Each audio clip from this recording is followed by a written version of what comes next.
शहादा येथील खासगी कोचिंग क्लासमधील दलित अल्पवयीन विद्यार्थिनीचा विनयभंग करणाऱ्या संचालकावर कठोर कारवाई करण्याबाबत आम्ही खालील सह्या करणार सर्व पुरोगामी आंबेडकरवादी संघटनांचे सदस्य, पदाधिकारी व समाजबांधव आपल्या निदर्शनास आणू इच्छितो की शहादा येथील प्रवक्ता अकॅडमीचा संचालक योगेश अरुण शेने यांनी एका अल्पवयीन दलित मुलीला जातीवाचक शिवीगाळ करून तिला जीवे ठार मारण्याची धमकी दिली। हा प्रकार अत्यंत भयंकर असून मुलीला लवकर कोणी नसताना आपल्या कोचिंग क्लासमध्ये बोलवून तिचा विनयभंग केला। याबाबत तिच्या मातापित्यांसह शहादा पोलीस ठाण्याला पॉक्सो आणि ॲट्रॉसिटी अंतर्गत गुन्हा दाखल झाला असला तरी देखील आरोपी योगेश अरुण शेंडे याच्याकडून मुलीला वारंवार जीवे ठार मारण्याच्या धमक्या दिल्या जात आहेत। सदरचा आरोपी हा गुन्हेगारी प्रवृत्तीचा असून त्याच्यावर इतरही गुन्हे दाखल आहेत। हा आरोपी जामिनावर बाहेर आल्यास मुलीच्या जीवितास धोका होऊ शकतो। यासाठी या खटल्याचा निकाल लगेच लागेपर्यंत त्याला जामीन देऊ नये। तसेच या प्रकारचे अजून काही गुन्हे योगेश शेंडे यांनी केल्याची चर्चा आहे। यासाठी नार्को टेस्ट करण्यात यावी आणि जलदगती न्यायालयात खटला चालवण्यात यावा, न्याय मिळवून द्यावा ही मागणी करत आहोत। विनयभंग करून जातीवाचक अपमानास्पद वागणूक देणाऱ्या प्रवक्ता संस्था चालक यांच्यावर कठोर कारवाई होऊन तो चालवत असलेला प्रवक्ता क्लासेस बेपरवाना रद्द करण्यात यावा। तसेच खाजगी कोचिंग क्लासच्या परिसरात विद्यार्थी आणि विद्यार्थिनी यांना सुरक्षितता मिळावी यासाठी शाळांप्रमाणेच सीसीटीव्ही कॅमेरे लावण्याची सक्ती करण्यात यावी। सोबतच खाजगी क्लासेसना परवानगी देताना संचालक किंवा फ्रँचायझी घेणाऱ्यांचे पोलीस व्हेरिफिकेशन करूनच परवानगी देण्यात यावी अशी मागणी आम्ही करत आहोत। या प्रकरणात आपण जातीने लक्ष घालून पोलिसांना निपक्षपातीपणे तपास करून संबंधिताला शासन व्हावे, असा तपास आणि कारवाई करण्याचे आदेश द्यावेत ही या निवेदनाद्वारे मागणी करत आहोत। बेधडक मी मराठी न्यूज, शहादा, सुमित गिरासे। घडली शहादा येथील एका नाबालिग मुलीवर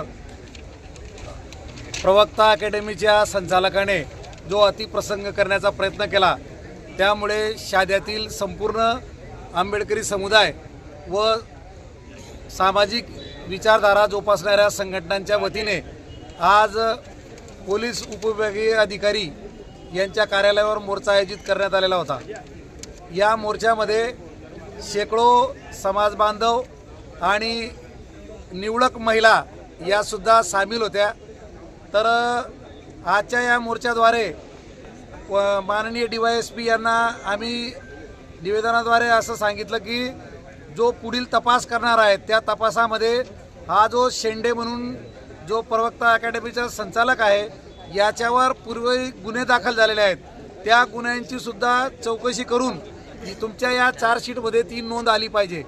यापूर्वीसुद्धा या संचालकाने अनेक मुलींचा विनयभंग केला असल्याचं शक्यता दाट आहे। कारण व्हॉट्सअप आणि फेसबुक माध्यमाद्वारे काही मुलींनी तशा कमेंट्स केलेल्या आहेत आणि त्या कमेंट्समधून जाणवतं आहे की हा जो अकॅडमीचा संचालक आहे या संचालकाने यापूर्वीसुद्धा अनेक मुलींवर हा प्रकार केलेला असण्याची दाट शक्यता आहे।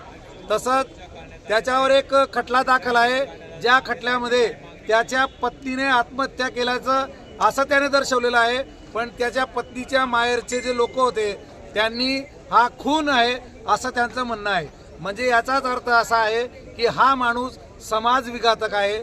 याला जर जामीन क्लासेसवर जे मुलीवर अत्याचार झालेला आहे त्याच्या विरुद्ध आज दलित समाजामार्फत मोठा जन आक्रोश मोर्चा काढण्यात आला।